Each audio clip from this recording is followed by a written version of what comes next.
What up, man? It's your big brother K-Rino. I told y'all that I would possibly backdoor y'all tonight with another one. So here we are. Here we are. But we have a subject tonight. We got a topic tonight. So I hope y'all will join in and help us figure this thing out, or at least get close to figuring it out. We probably won't figure it out all in one night, but let's get as close as we can to trying to figure it out. And help each other with these situations that even if you are not going through it personally with your children or as a child with your parent, maybe that's somebody that you know that is or has gone through this and they're dealing with it now. Um, we talk about broken homes and we're talking about the fractured relationships between children and parents that we see so much of.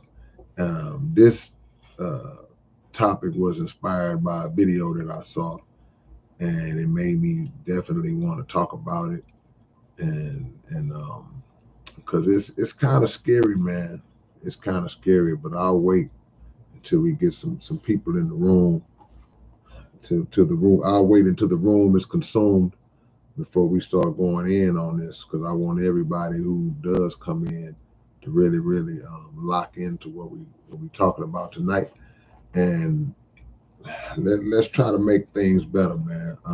One of the pillars, if not the most important pillar to a successful community, is a successful family structure. The community itself is composed of different families. There are different families that make up a community. Those families may have the typical mother, father, brother, sister, dog, picket fence type of scenario.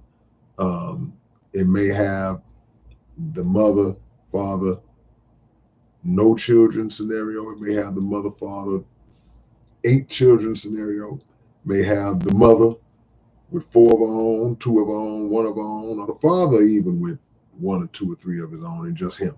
So they're all different types of ways that this thing line up, but the reality of it is that each one of those households make up the community. Now, living on the same street, living in the same apartment complex, uh, all in this same close proximity, but there could be all different types of situations going on in different households. This household could be happy. Right next door, this household could be going through hell. This household next to that could be struggling financially and barely eating or not eating at all. This one could be abusive, and anything that falls in between all that. So those are the things that make up a community. But one thing about it, regardless of whatever the financial status may be in a particular family, those types of things can be overcome if the if everybody is understanding of each other's role in the household. The respect is there, and all these good things, and the morals and the principles and the proper upbringing is all there. When that happens, then even in a tough situation, even in a situation where money might not be just flowing, uh, they gonna be all right. They gonna be all right because the parents are gonna make sure, hey, you're still going to school, you're still gonna do right, you're still gonna know right from wrong, you're still gonna do right, you're still gonna be held accountable, you're still gonna uh, uh, believe in God and worship God and have some spirituality in your life. All of these things that are going to be instilled into the minds of that child and in that family under that roof, no matter how bad we got it. Like watching the episode of Good Times. So that's what we're looking at. But unfortunately, it's not enough of that going around. So now we see scenarios where every day, there's a video of a child disrespecting their parents, of a parent being abusive towards a child, or doing things to a child that they may view as being disciplinary, but it's actually abusive. It's actually traumatizing towards the child. So you see this every day. And we wonder, man, how did it get to this point? Especially if you didn't grow up in that kind of household. See, if you didn't grow up in that kind of household, and when you see stuff like that, then that's what shocks you. You be like appalled, like, I can't believe he said that to his mother, or I can't believe he said that to his father. Um, but the reality is, some of the ways that the parents talk to their children from a very young age, those are some of the things we look at too, and we can't believe it.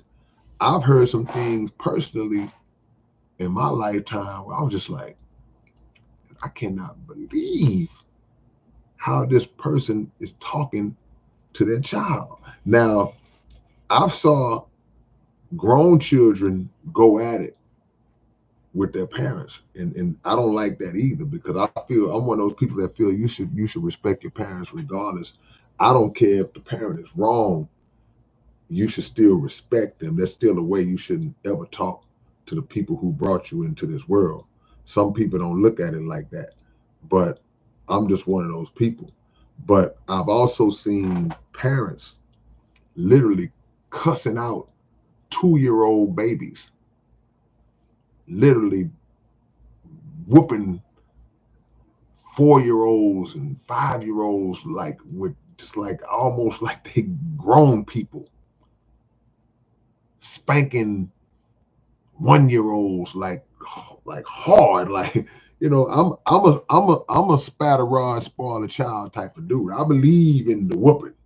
I believe in child getting their butt whooped when they get out of line when it's time for it. But it's a difference between that and outright abuse, and there are degrees to it depending on how old the child is.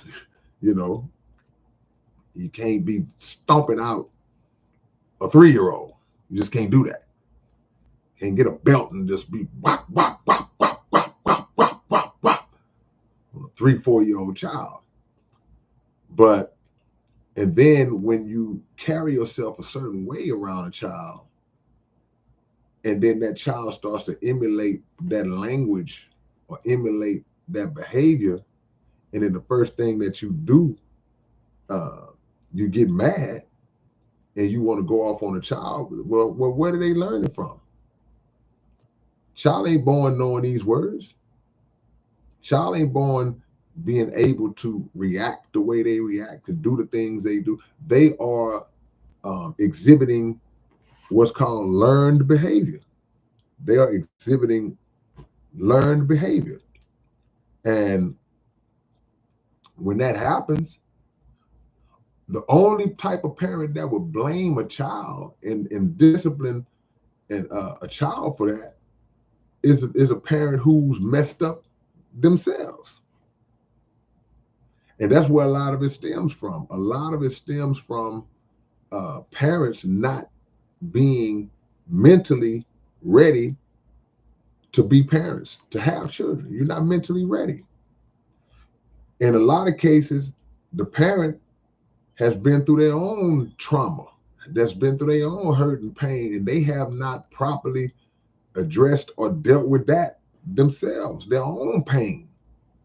So they don't even know how to raise a child. They don't even know how to communicate with a child, or deal with a child, or have the patience and the knowledge to know what to do in certain situations as it relates to the child. So the emotional response takes over, and the anger takes over, and then you find yourself either verbally or physically abusing the child, or both. And the way life is, a lot of times, we talk about child protective services and CPS and all that type. We talk about those things, and we know how corrupt those systems are. But a lot of times, these children grow up to be grown people, and they never have dealt with the trauma and abuse that they have suffered at the hands of their own parents, just like their parents never dealt with it. So now it becomes a cycle. And when it's a cycle, now when the child is grown, there's going to be that moment where they're like, well, look, I ain't taking that no more. It may not even happen before they reach 18. It may happen at 15, 16, 17, where they decide I'm not taking that no more. So you go into what's called fight or flight mode, where the child is either going to take flight, meaning they're going to get out of there, they leaving, or they're going to end up fighting their parents. Again, they're going to end up getting physical with the parent, physical with the mother, physical with the father, um, or doing something worse. Some children murder their parents. Some parents murder their children. This thing can get taken way, way out of hand if it's not addressed.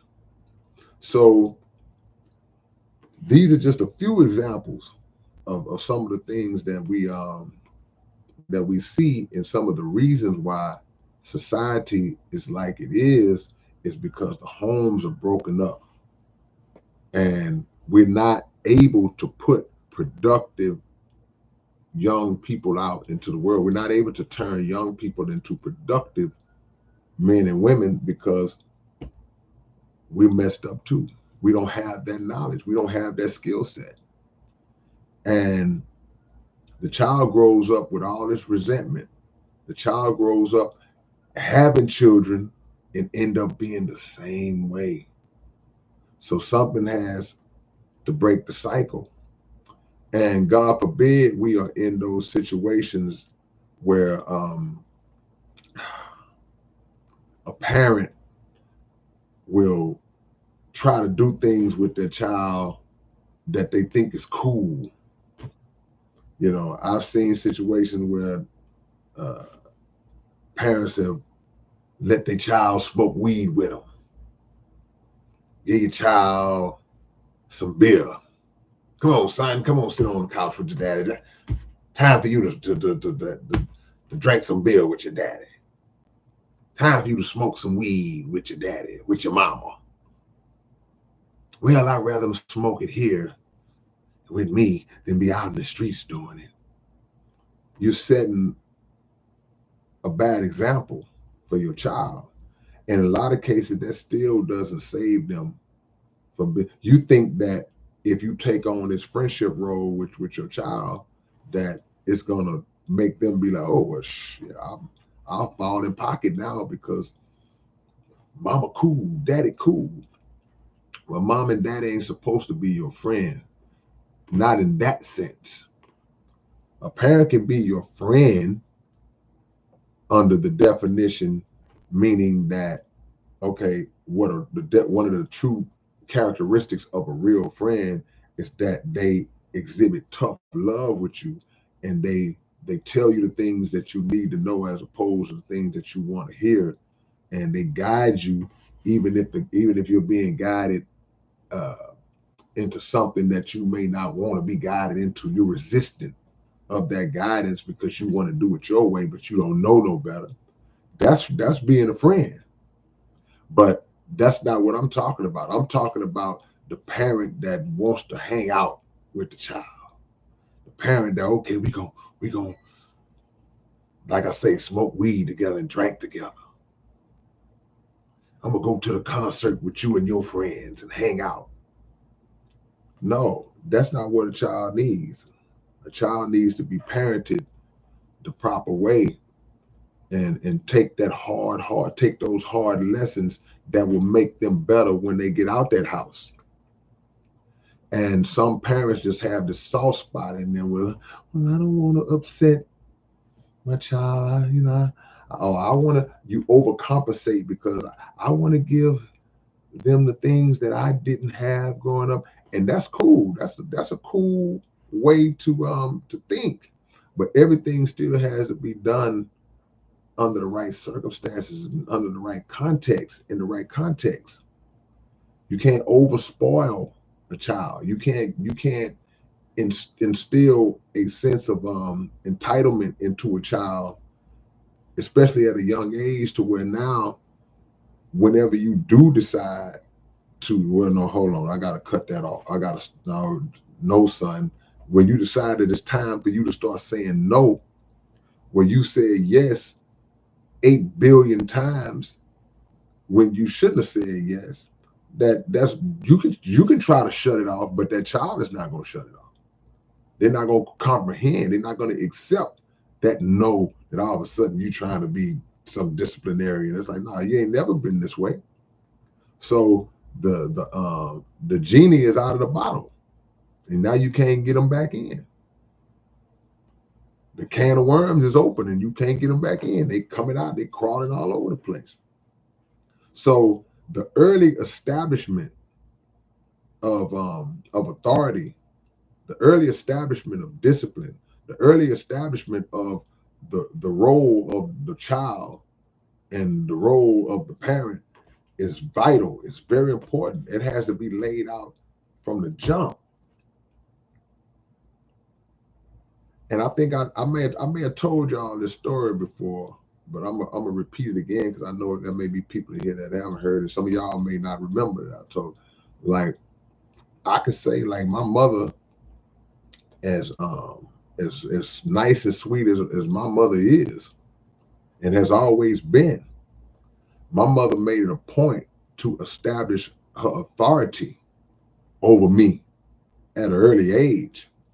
So much so to where I still respect that authority to this day. I don't I don't play certain ways around my mother. I don't talk. Some of us get old and we cuss around our mama and our daddy, and I don't do that. I don't. My mother, unless she listened to some of my music, my mama have never heard me cuss in front of her in conversation. Never, never.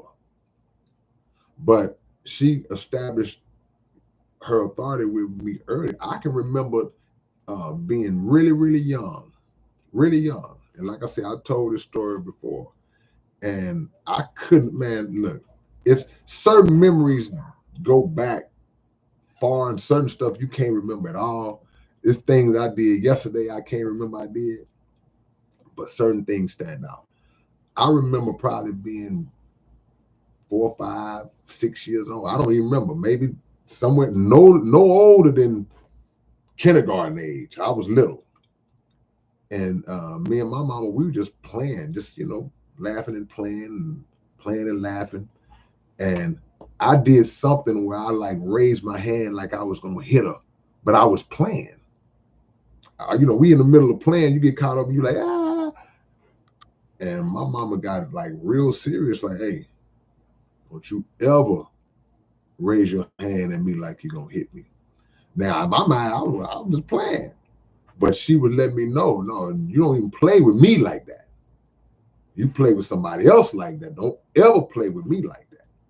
And that was the right thing for her to say to me. That was the right way to teach me, because had I not been told that, who knows, and I don't think I would have, but in other scenarios, other people, they may have got comfortable. Like, oh, they play like that. You slap boxing with your child, and then when they get older, they may want to test that in a different kind of way. So there are certain things that have to be established and made known to that child from the jump, and it sets a standard that makes it, in my opinion, makes it easier to. Bubba Seeds, you are going in, ain't you? Bubba Seeds, you got a lot on your mind tonight, huh?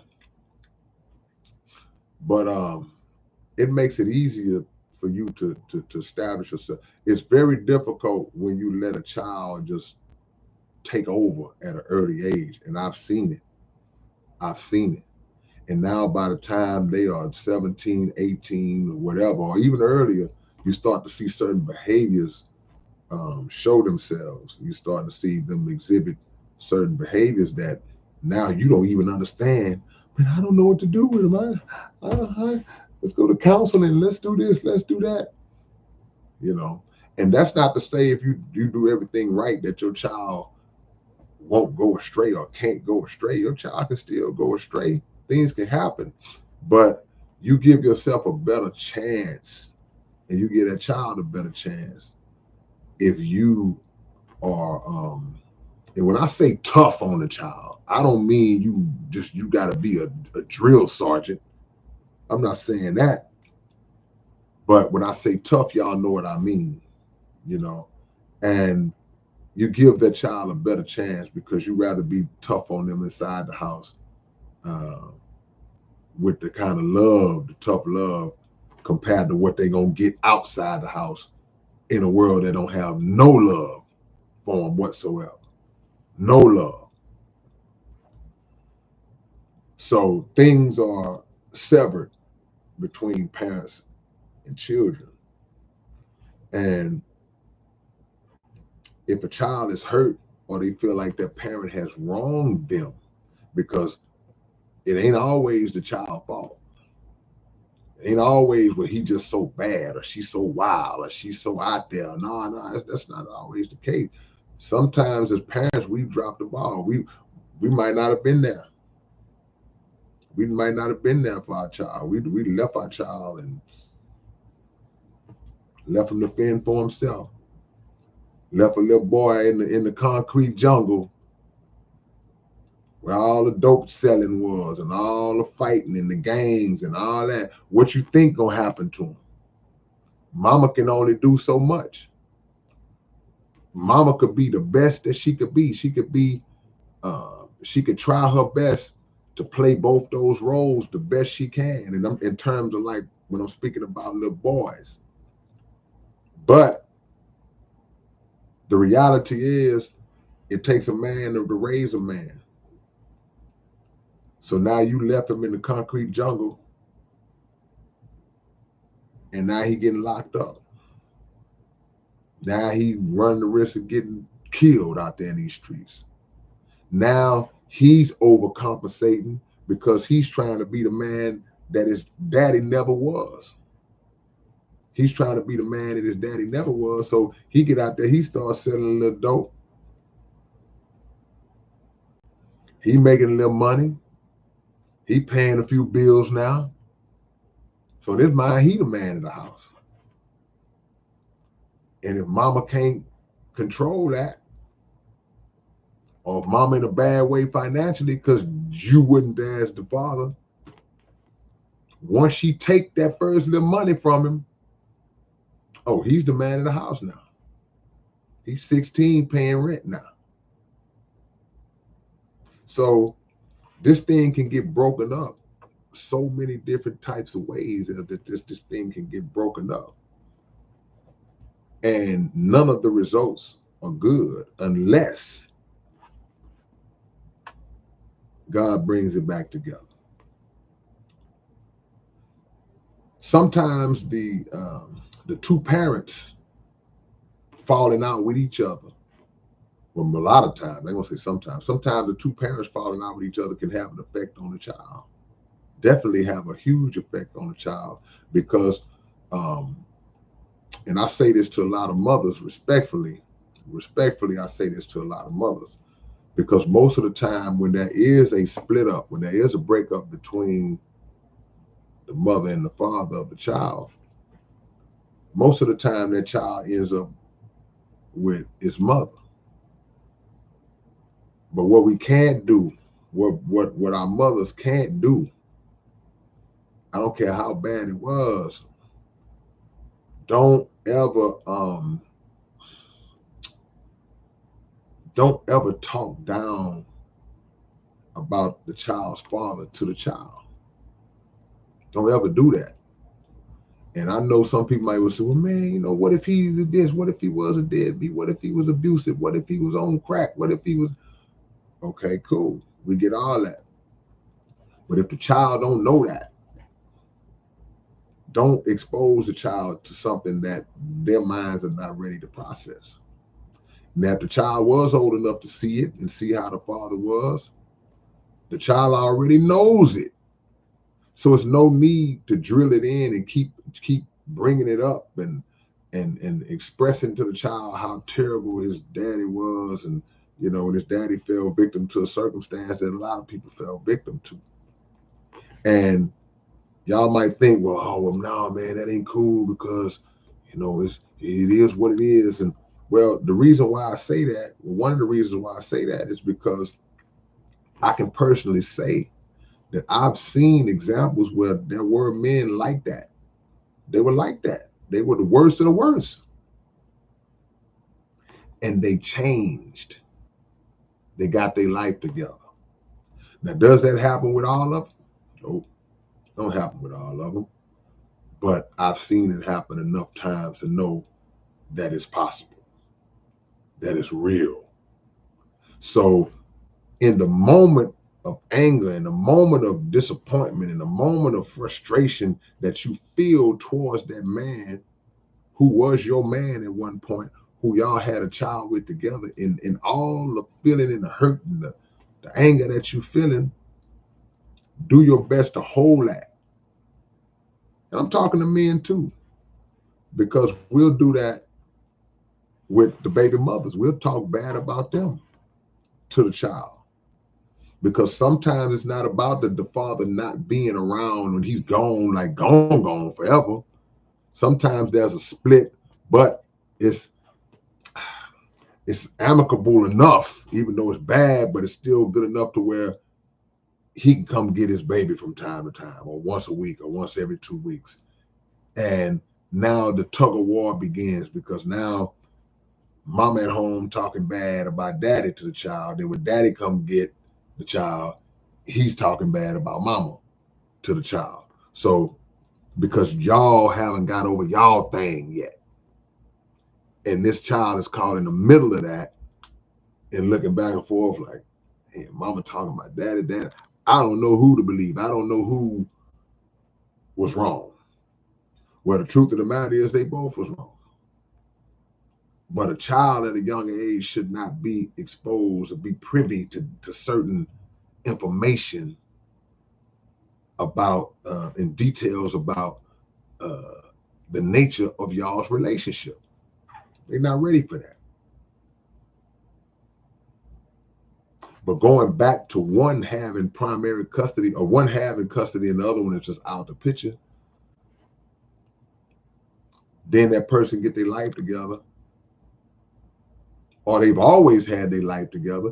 They just didn't want to deal with you no more.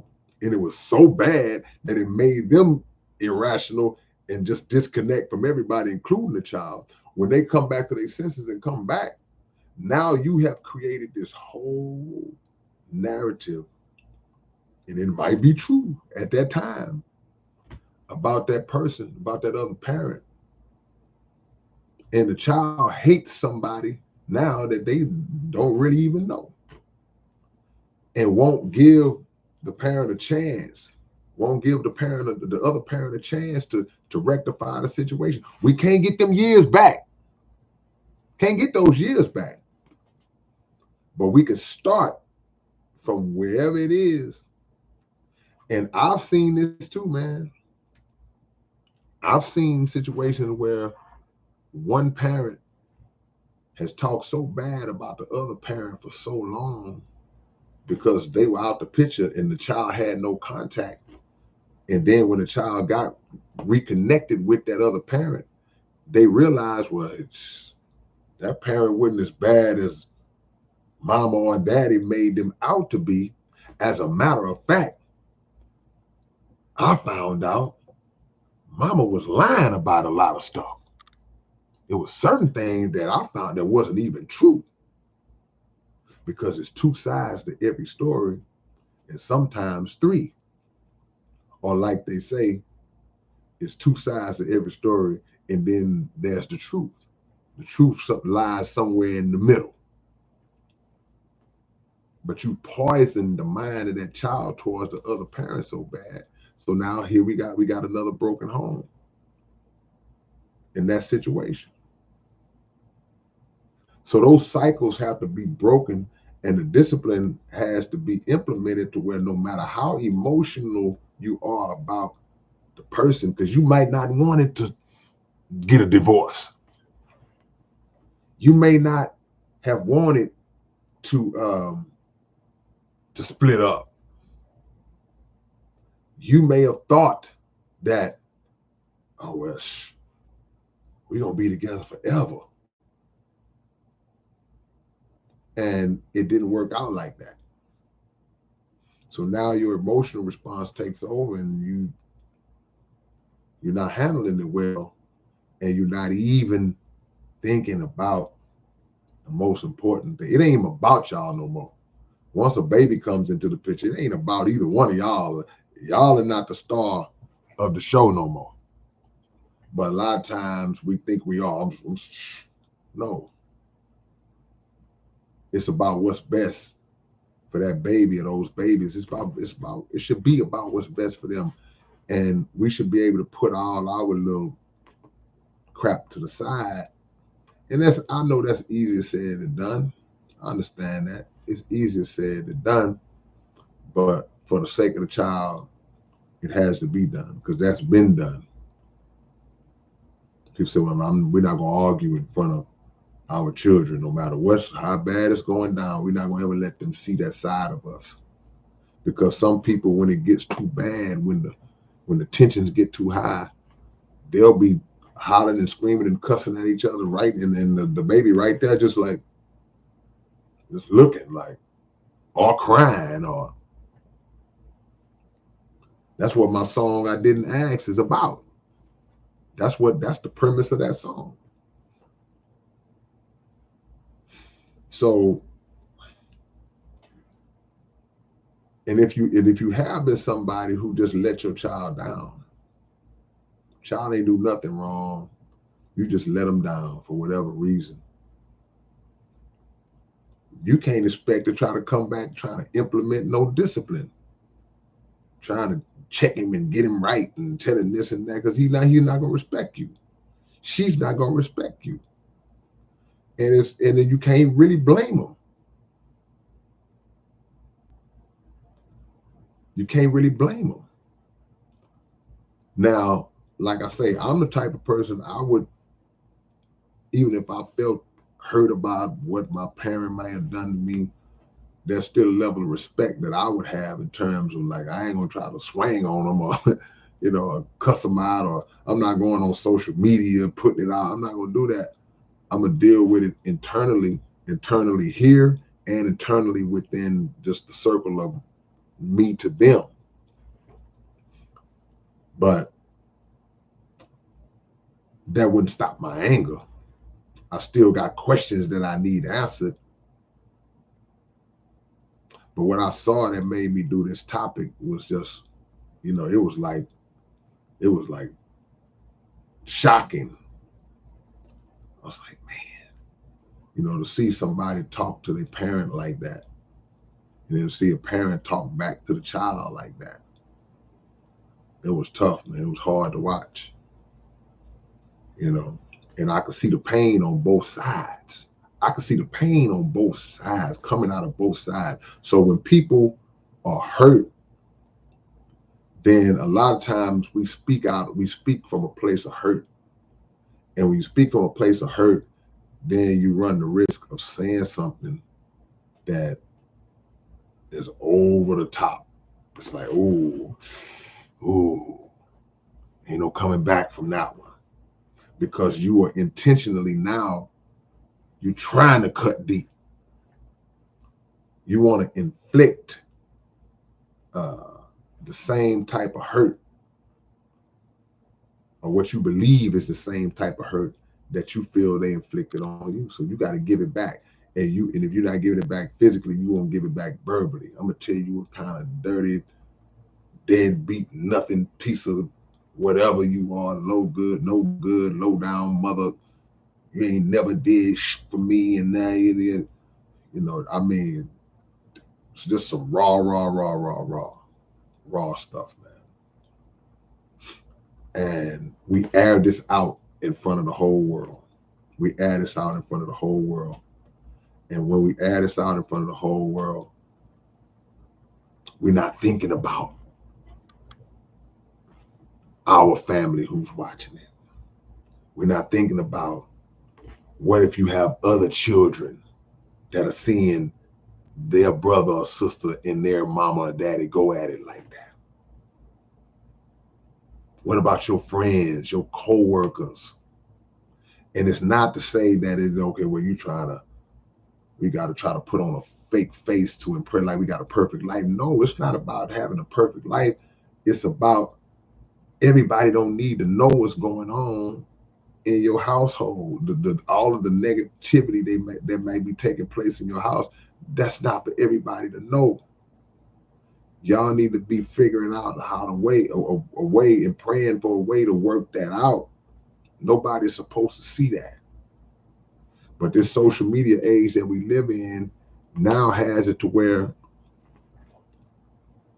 we don't have any shame about putting everything about us out online. And no good can come from that.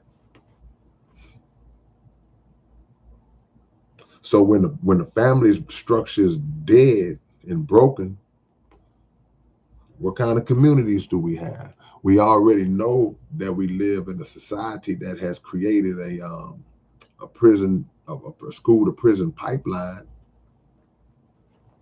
And as a black man, you know, in black children in this world, you know, that school to prison pipeline, we are the main ingredients that feed that pipeline. So when the family structure is jacked up, when it's out of whack, then we are already setting the stage to further feed the school to prison pipeline, to feed the prison industrial complex. So now you got 17, 18, 19-year-old young men and women that whose lives are already thrown away because they got tried as an adult at 17 for something, or they got 25 years at age 22 for something, life in prison for something else they got caught up in. And now these people's whole life is already gone. And they already saw that. They have plans for your babies from birth. We don't view it like that. We don't look that far down the line, but it's really not that far. From the time your child comes into the world to the age 16 or 17, or to the age of 11, 12, 13, when they can even go to a juvenile home. Mike can't go to a prison at 12, but you could sure get locked up in a juvenile detention center, some kind of facility like that. So from the time that child is born to 10, 11, 12 years old, that's not a long time. You're looking at a decade or a little bit over a decade. By the time they're 17, anybody who has children and that are varying in ages, or 15, 16, even 10, whatever, I'm sure that you can kind of think to yourself to say, man, that time flew. Because I'm certain that you can remember holding that baby in your arms. That Negro tall as you now. But you can remember picking him up and you remember like it was yesterday. Because the time went by fast. So it's not a lot of years that you got.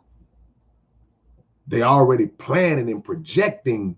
They can look at the numbers. They can look at the population and say, well, how many babies will, okay, we can get X amount. In a classroom of 30 of them, we'll get half of them. So the thing, and they do. So the things that we do early on, those are the things that are going to determine it's front end, back end. What you do on the front end will have an effect on what happens on the back end. So you do the best that you can.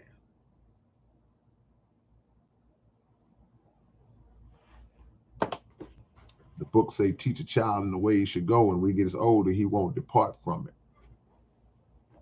That don't mean he won't have some bumps and hiccups in the road and he won't go astray here and there, but when the values are instilled in them early on, it's not going to go away.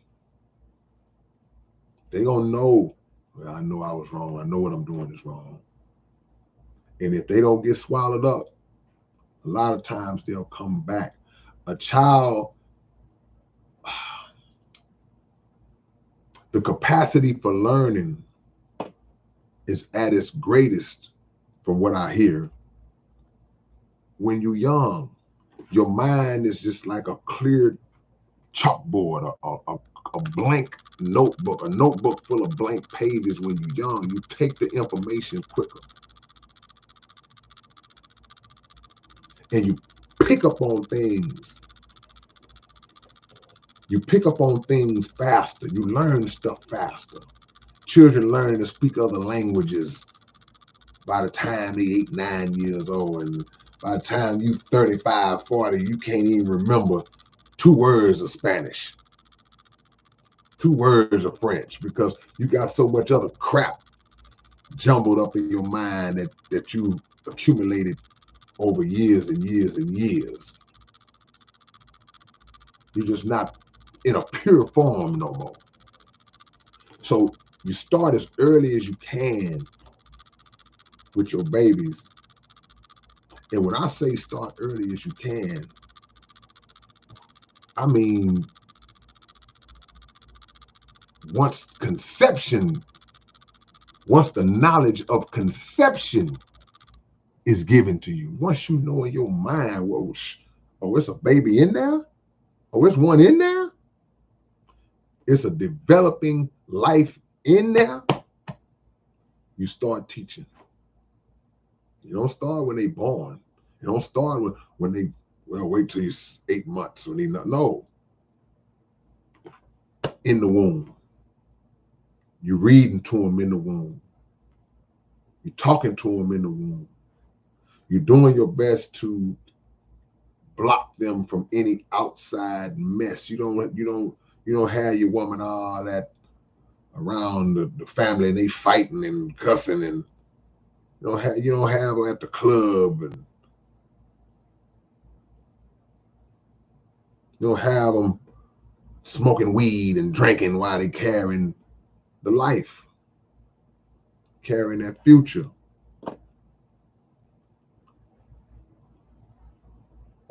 Because what happens on the outside affects what happens on the inside. They can hear. The brain is the first thing that develops. Then once they develop, they can hear, they can process, they can take that in. And you give them a head start when you start to put godly information into them, knowledgeable information into them, wisdom into them from before you can even see. And you don't even know what your baby look like. You give them a head start, you give them a jump.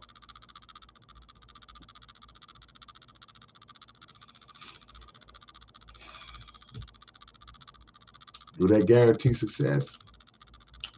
Nah, but you want to give yourself the best chance for success. I'm gonna go to the comments a little bit and see what y'all talking about. I just wanted to lay a base. Plum Bum Stud Muffin, I appreciate your existence as well. Thank you for the love. Thank you for the donation. I'm gonna go back a little bit because I saw somebody else. But that was Bubba Seeds. I appreciate the love, Bubba. Bubba got a lot on his mind today, y'all. Y'all bear with Bubba today. He got a lot on his mind. Bubba have days like this now.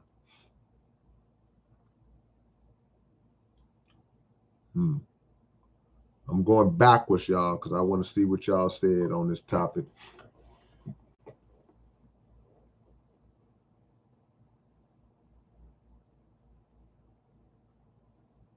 I'm just looking for a comment that's going to set it off. Mr. Urban World says having a good childhood is extremely important. If they grow up in a dysfunctional household, it could ruin them.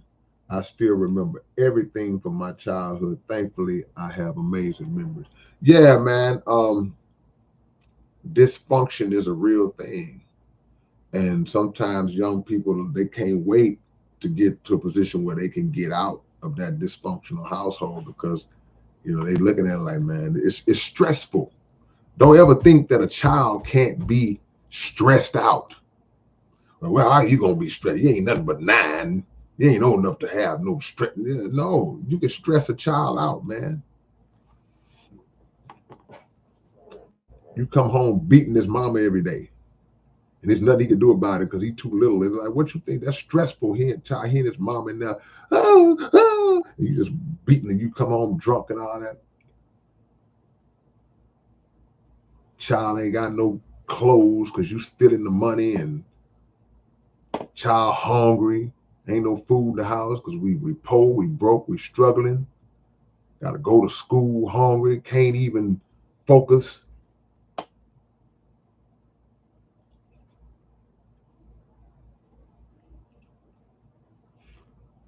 I'm reading these comments.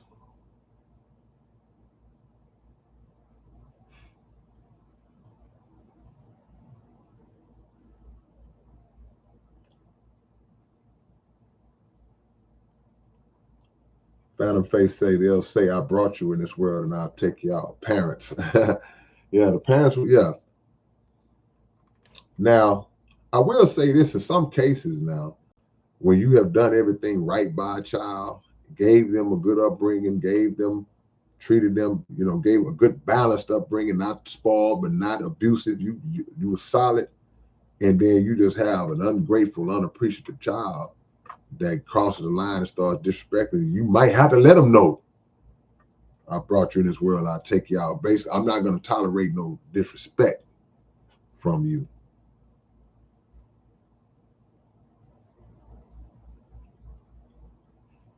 I'm just scrolling, y'all, looking for that comment that's going to set it off. Stacy R says that starts when they extra young, have to establish boundaries. It doesn't have to be physical though. Yeah, you gotta look. Somebody equated it to like training a dog, or they equated to training a dog like training a child. Because I've been having some training issues on the dog side, but you got to start it early. Just like I said a minute ago, that chalkboard you got to start putting stuff on that chalkboard early. You can't wait because the world will shape them. The environment will shape them. Your negligent behavior will shape them in a way that you can't unshape it. It's like having some clay and then the clay kind of just molds into a shape. And then you should have been the one shaping it, but now it hardens up. And by the time you grab it to try to reshape it, it's like a rock now. You can't do it.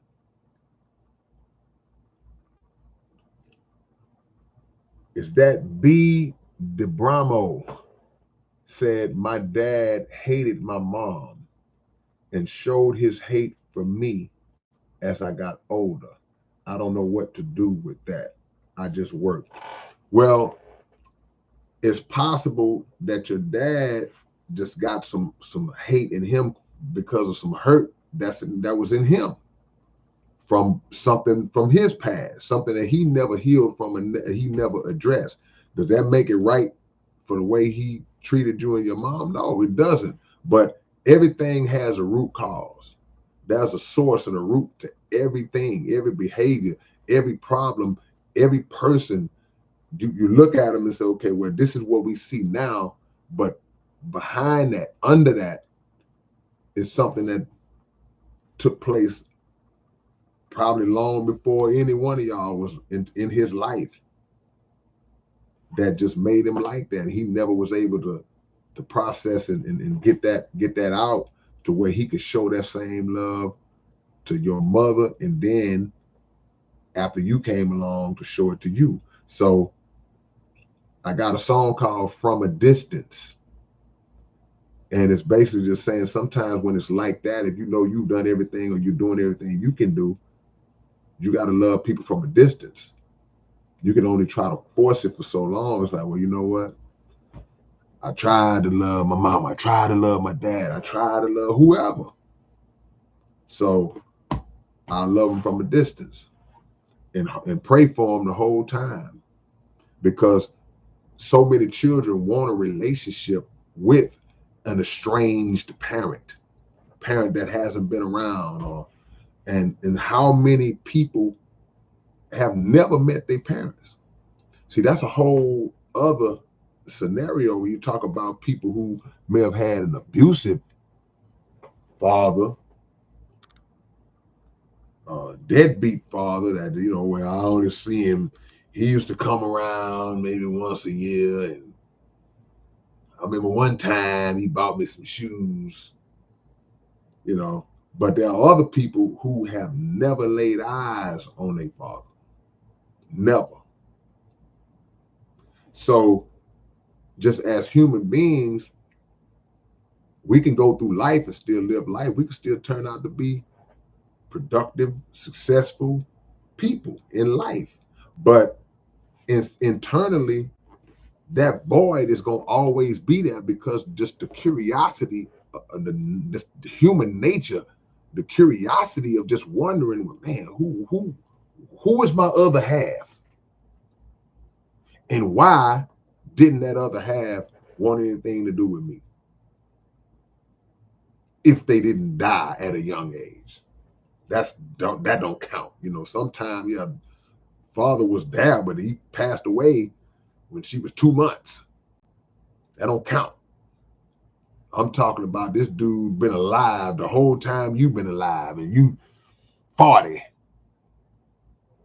you 50. That fool ain't left the city, but you never seen him. You don't know him. That's a hole that exists in people, because they was never able to understand that.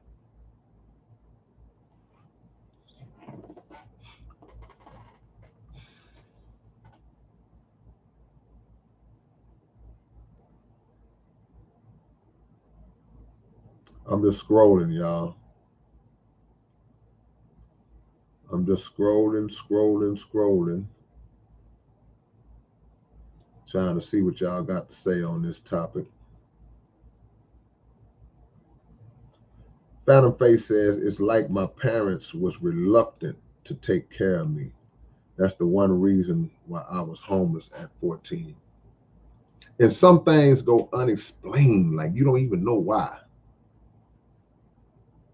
But I tell people all the time, it's two directions that you can go in those situations. You can either, like if you were neglected, or if you was abused by a parent or parents, when you grow up into adulthood, you got the option to go two directions. You can either be what they were to you, to your children. You could be the exact same thing and turn into that.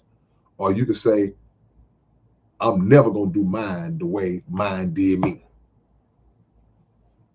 And that's the way to really go. Because to do the same thing that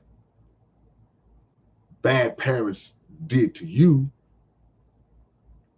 that's very unfair to your children who didn't ask to be here.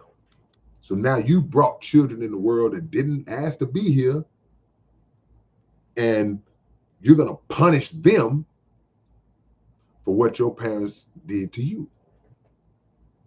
Somebody got to break the cycle. Somebody got to be the one to say, well, now my children will never know that side of life. They won't ever know that. And unfortunately, there might be a time where as they get older, they'll see their friends, their cousins going over to grandma's house or going over to grandpa's house, and then they'll be like, "Well, where's my grandma? Where's my grandpa?" And they may have it on one side, but they may not have it on the other side, and you just gotta be like, "Well, gotta keep it real."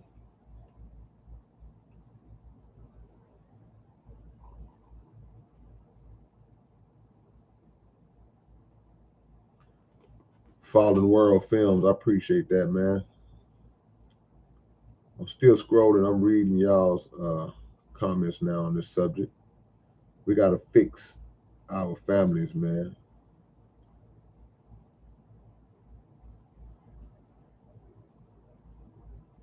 Savage Philosopher says, the truth is never told by either party. You get bits and pieces because everybody got to be right.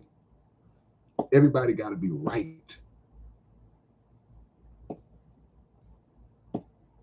And if you always like, I got to be right, then usually there's some wrong.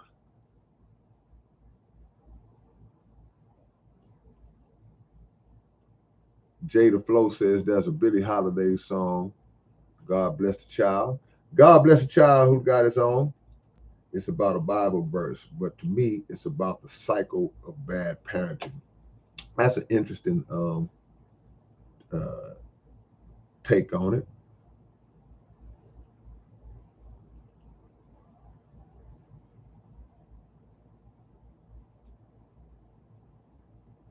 Still scrolling, y'all. I'm trying to catch up.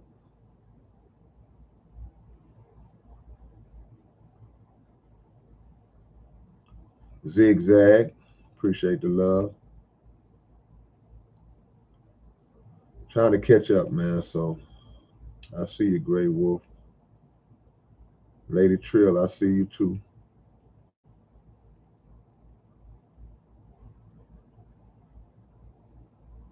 Lady Trill said they already make plans for black children as soon as they're born.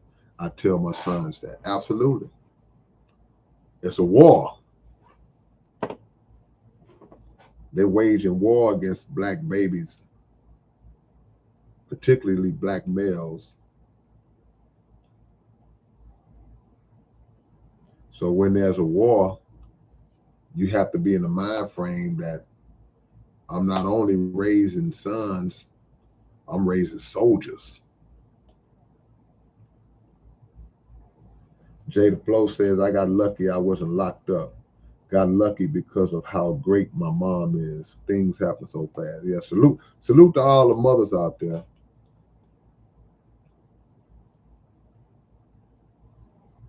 Jimmy says, I also ran away at 14. Some kids have to run away. He says some kids have to run away. And you know what, man? I'm gonna tell you the truth. That's kind of true because it's so that's layered, bro. Because sometimes, despite no matter how bad a parent may be or how abusive a parent may be, in some children's heart, it's such a love they have for their parents. Like, man, I can't turn my mama in, and I don't want foster care or CPS to come take me. Because people will call in. People will see abuse, and the neighbors will call in. Sometimes nosy neighbors, they'll call in when it ain't abuse. They're the ones I don't like, man. Man, mind your business. But some children will look at that like, man, I got to get out of here, man. I got to get out of here for myself, for my mama.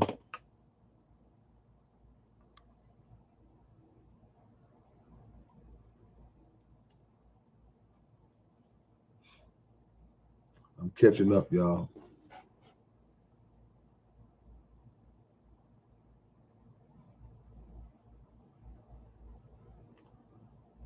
Y'all bear with me. I'm not gonna be on here long tonight. This won't be a long one. Won't be a long one. but I'm gonna try to make it be a strong one. Because we gotta fix those connections, and the best way to fix those connections, those situations, is to start early, to develop those relationships with our children and give them understanding. Talk to your children with intelligence. Talk to them with conviction. Let them know the reality of the world. Now, certain things they don't need to know, just certain levels of things, but make them aware of the kind of world that they live in. Like when Lady Trill was saying, she has certain things she establishes with her sons. Like, that's preparation. That's like, I'm instilling things in you that you're gonna know. Strategies, war strategies, mental things that you need to know. I'm instilling these things in you. You can't have your children running around here oblivious to the type of world that we're letting them out into. So they walking around just, no, they got to know what kind of world we living in and what we dealing with. Man, Fender G is up in here. My boy Fender G.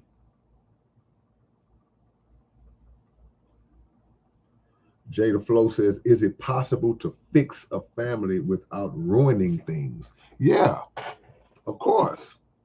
See, if the family needs fixing, then something is already ruined. So, I mean, if you're attempting to fix it and fixing it the right way, then even if it's something we perceive that we're ruining, no, you're not. The object is to make the effort to fix it. You gotta try, man. See, there's love in the effort. There's no love in a lack of effort. If I don't try to fix it, then that means I don't really care. If I don't try to help or save my relationship with my child, then I mean, I really don't care. See, I don't care. That's anything. If I don't try to fix it, if I don't take the time to even discuss it, then I don't care. So you have to try to fix it. Now, in trying to fix it, there may be things you have to say to people that they may not want to hear, or they may not receive those. They may not take those things well. But if you know where they come from, you got to take that chance. And if they don't take it well, and you know what your motives was, hey man, you did your part. Ain't nothing you can do about that. We have an intervention on my cousin who's a crackhead. Of course, he's not going to like the things that we have to say to him, but these things are being said in an attempt to try to save his life because we love him. But he might not receive it well. He might get up and storm out the room, and I ain't. But you got to get effort. Stacey R, I appreciate the love.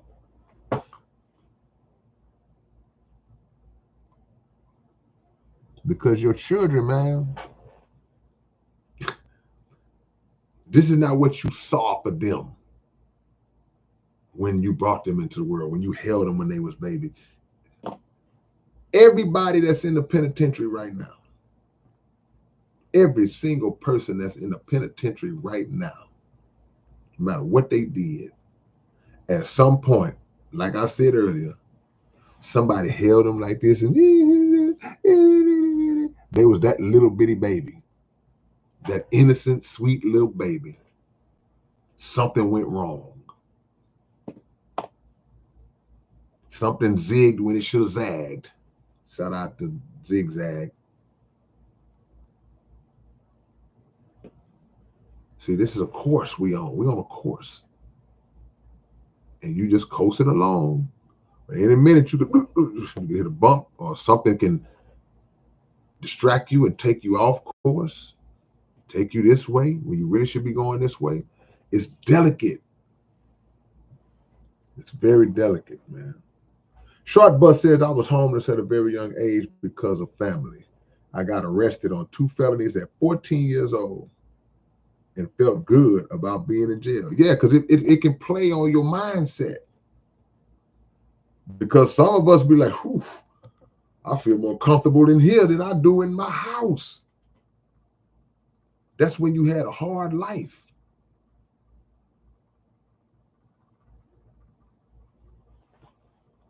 That's when you had a hard life and you rather go to jail than be around your family. People fighting their parents. I mean, fight, like hands, like not fighting like verbal. We had a fight last night. A fight means fight, fighting their parents, threatening their parents, parents threatening the children, traumatizing the children. I saw a video of a lady who came up to the school and was just cussing her son out, squaring up on him like, y'all do all good. Can't do that, man. But she don't know. See, that's what she had in her mind. Maybe she was raising the little boy by herself, and maybe she had in her mind, I got to try to make up for that man side that's not in his life. So I'm gonna square up on him like I'm a dude and threaten to punch him in the chest and all this. Nah.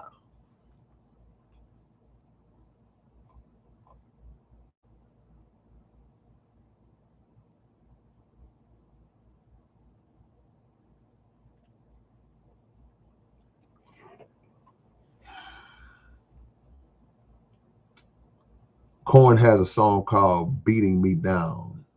The video shows a father abusing his child.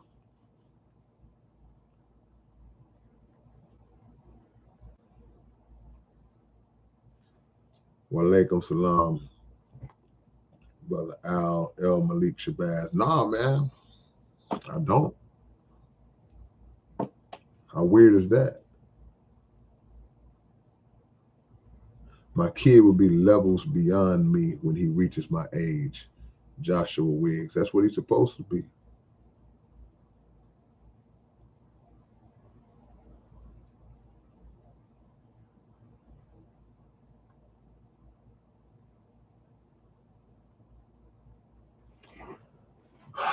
Still scrolling, man. We're going to rock it out with y'all's words.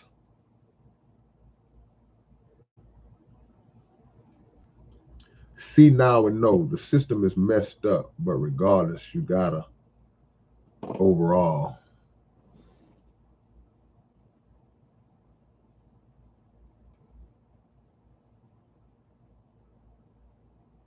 Electric G, those same parents. What's that?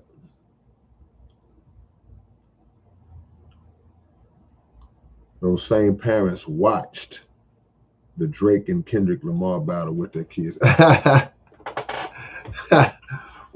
I'm all for, I don't have no problem listening to this.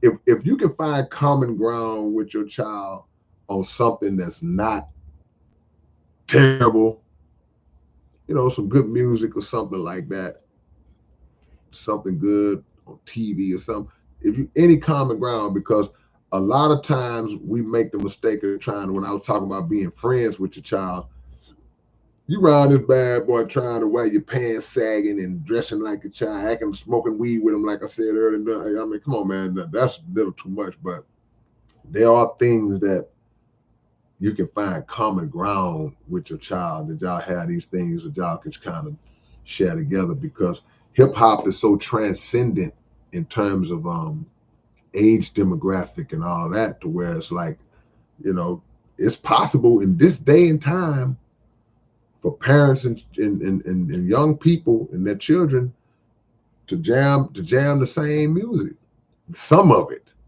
Now, see that there's a space, there's an area where the two meet, where you may be into some old school stuff, and I'm 80s, 90s, whatever.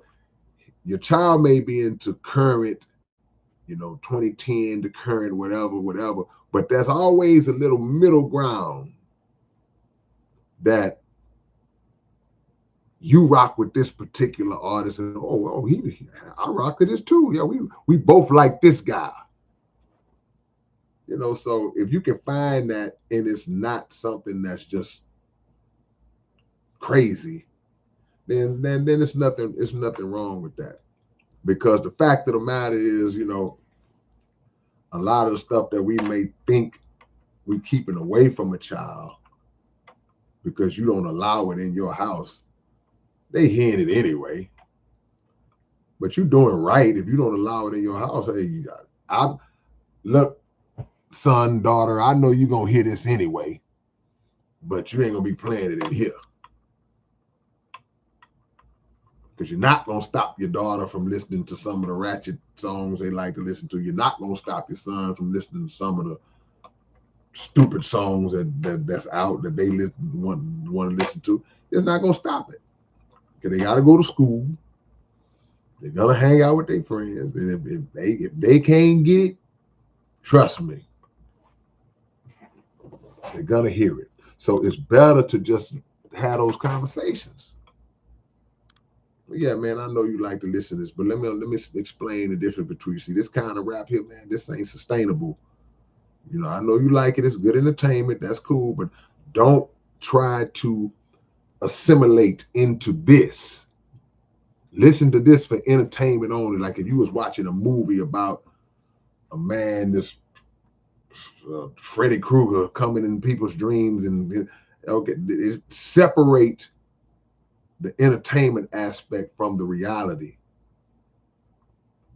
And if you can do that, then and not be influenced, see, then you can, okay, if you listen to that stuff, because I can't stop you, but if you listen to it, don't think that, oh my gosh, don't fall under the spell of this is who I am. I'm becoming that. No. That ain't what you want. That ain't what you want.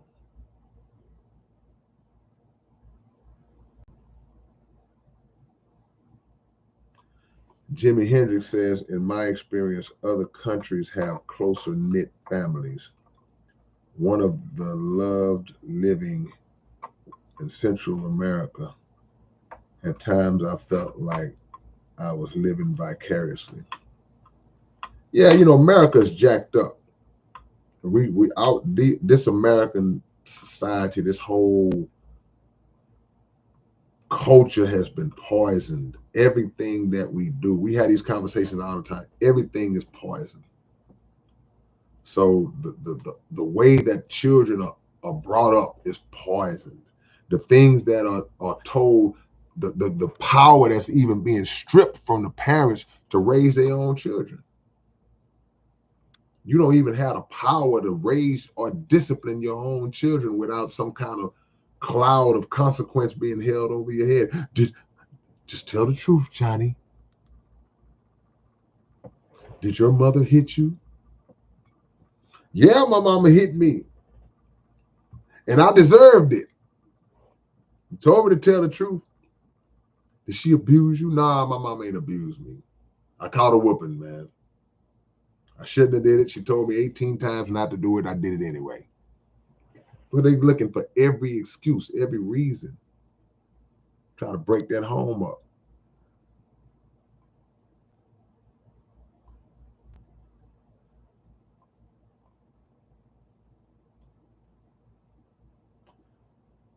Same people in jail are the same people on the streets when you bought that life. Mike Harvey. Y'all drop anything y'all think I may have forgot?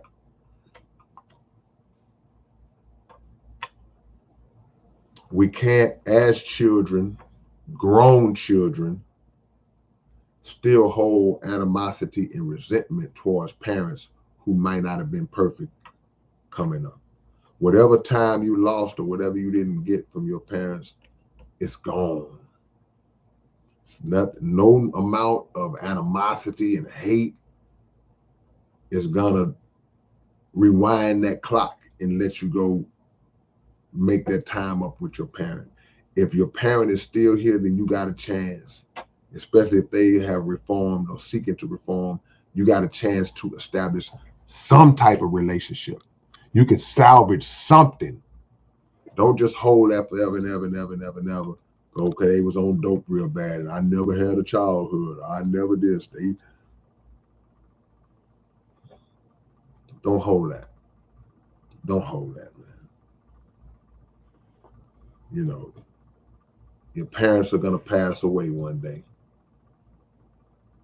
Don't let that go. If you have it in your heart, one day I'm gonna fix that. Nah, let one day be the day.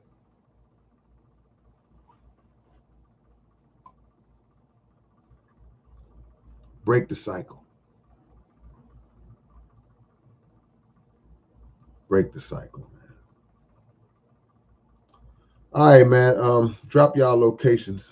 I guess that's it. I tell y'all I wasn't gonna stay long. Got me a bean pie.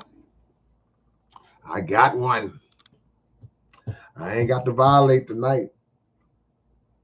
So yeah, y'all drop y'all locations. Let me shout y'all out, man. Show y'all some love because y'all always showing me love. And I will shout y'all out.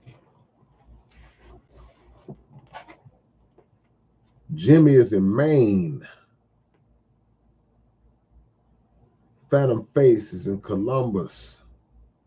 Electric G, Roche Sharon, Texas.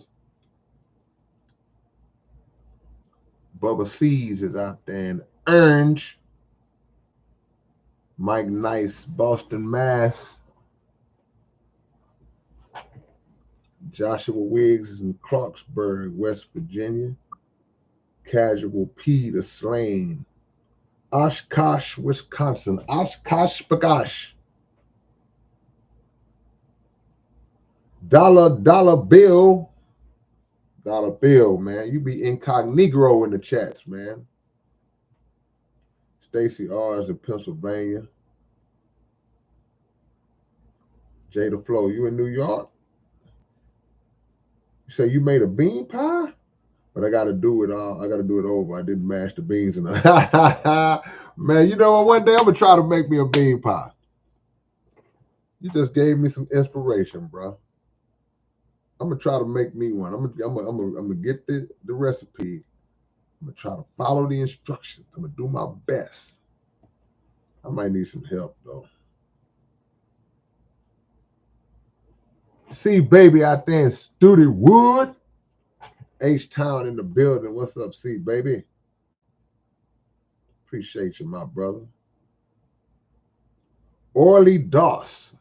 Hey, man, welcome, man. Hey, if you new, y'all subscribe to the channel because I'm some of these names I haven't seen before. So y'all subscribe and have y'all notifications on.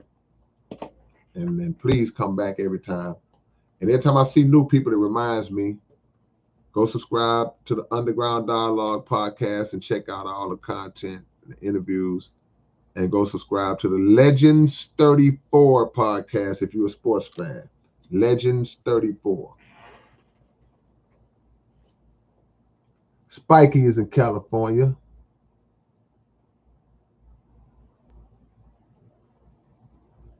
Mike Mister out there in Memphis. Appreciate that, Joshua. That's it. That's all we got. All right, man.